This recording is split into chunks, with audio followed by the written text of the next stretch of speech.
The extracts from Sean Cavanagh's book are in, and they're in today's Indo, and they're gold. He rang to apologise, but Brawley's attack on my character hurt my family. Fair enough. I felt betrayed. I never properly forgave Mickey. Harte's actions on the day I took ill and the nonsense in his book were an insult. It broke the respect barrier between us. That's mad. When you think about it. Yeah, so the Harte stuff, obviously we'd known. It was quite clear from earlier on this season, especially, that there was something simmering there, something bubbling over when Sean Cavanagh said that Mickey Harte was basically holding them back. The tactics just weren't good enough. They weren't going to win in All-Ireland under Mickey Harte. And I think this is kind of illuminating a little bit more what the exact problems were, that, you know, he's a man who's taken a lot of personal flack from people, including Mickey Harte. Like, we thought, looking from the outside in, that Joe Brawley was the chief perpetrator of abuse towards Sean Cavanagh. I'm actually surprised to hear Joe Brawley actually picked up the phone to apologise to him. The unapologetic nature of Joe Brawley's commentary is surely what he prides himself on. So I'm surprised to hear he actually apologised for that. I suppose he knew he was going to be a future colleague of his, so it kind of made business sense. I was in Fanula's house when I was handed the paper. Roof caved in, screamed the headline. Interesting, I thought, what roof could that be? And then in disbelief I read the text. Turns out I was the one under the falling timber and masonry. Mickey's tale on the morning of that semi-final was very different to mine. He felt that I had buckled under pressure. The roof simply caved in on me. He was puzzled when I told him I was wrecked and hadn't slept all night. The extract suggested that Mickey wanted to see things from my perspective, but that, apart from a few isolated flashes of brilliance, my form hadn't been great all season. And then later it's... His gist seemed to be that the phrasing was down to the ghostwriter and gave a different spin from what was intended, that the context became blurred. But I wasn't buying that. In fact, that explanation annoyed me even more. I felt he should have stood over what appeared in print. It had been a dramatic enough headline and probably sold a few books. So I felt he should have said, Sean, that's what I thought at the time. I wouldn't have been ecstatic with that response, but it would have seemed more honest. So just to reiterate, when does this happen? So Mickey's book comes out, obviously...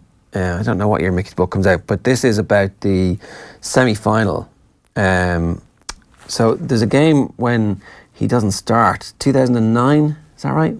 That was around when the book came out. Semi-final against Cork. Yeah. Yeah. So Cavanagh got sick the night before the semi-final, right? Yeah.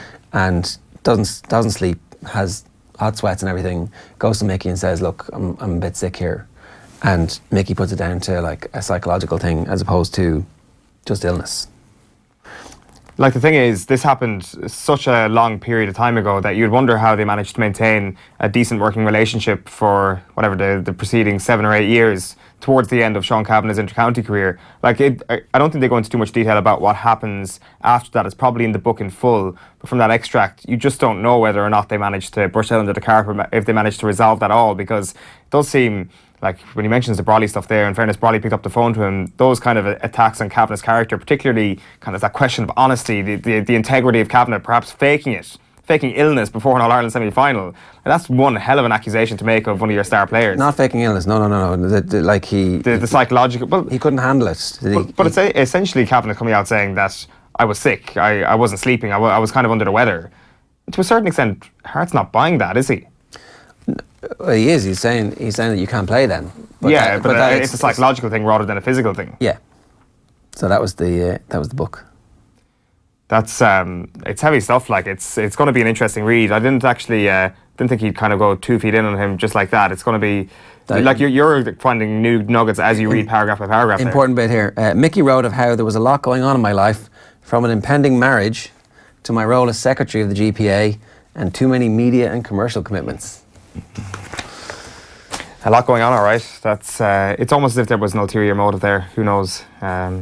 Like, that's going to be actually a brilliant read. We thought Cavanagh used up all his good stuff in his early interviews as a pundit, but there's plenty left there, it seems. Yeah, it's on the back of the Irish News as well. This is more. This stuff's a little bit different. I didn't make the Harte comment just for the headlines. This was when he was calling him, was it autocratic? And Horst Devlin had a go at him to say that, well, maybe if we'd had a better captain over the last couple of years, we might have got through to an All-Ireland final. And that the bonds of the 05-08 team were just a little bit taken out. So, war in Tyrone. War in Tyrone. There's always war in Tyrone. There's war in Tyrone whenever Sean Cavanagh saying stuff like that. I'd actually like to hear what Mickey Harte's response is to that. I'm sure he might take a call in the coming weeks to talk about Sean Cavanagh again. It's a great feud. It's like one of the great ex-players, current manager feuds you've seen in modern times. It's popcorn for me all the way during this. I think it's great. Who went straight into punditry as well. It's like normally there's a bit of a gap. You're like, oh, I can't wait to see. But actually, straight into punditry about the team that he was playing on last year. Yeah. For which his brother is still the best player.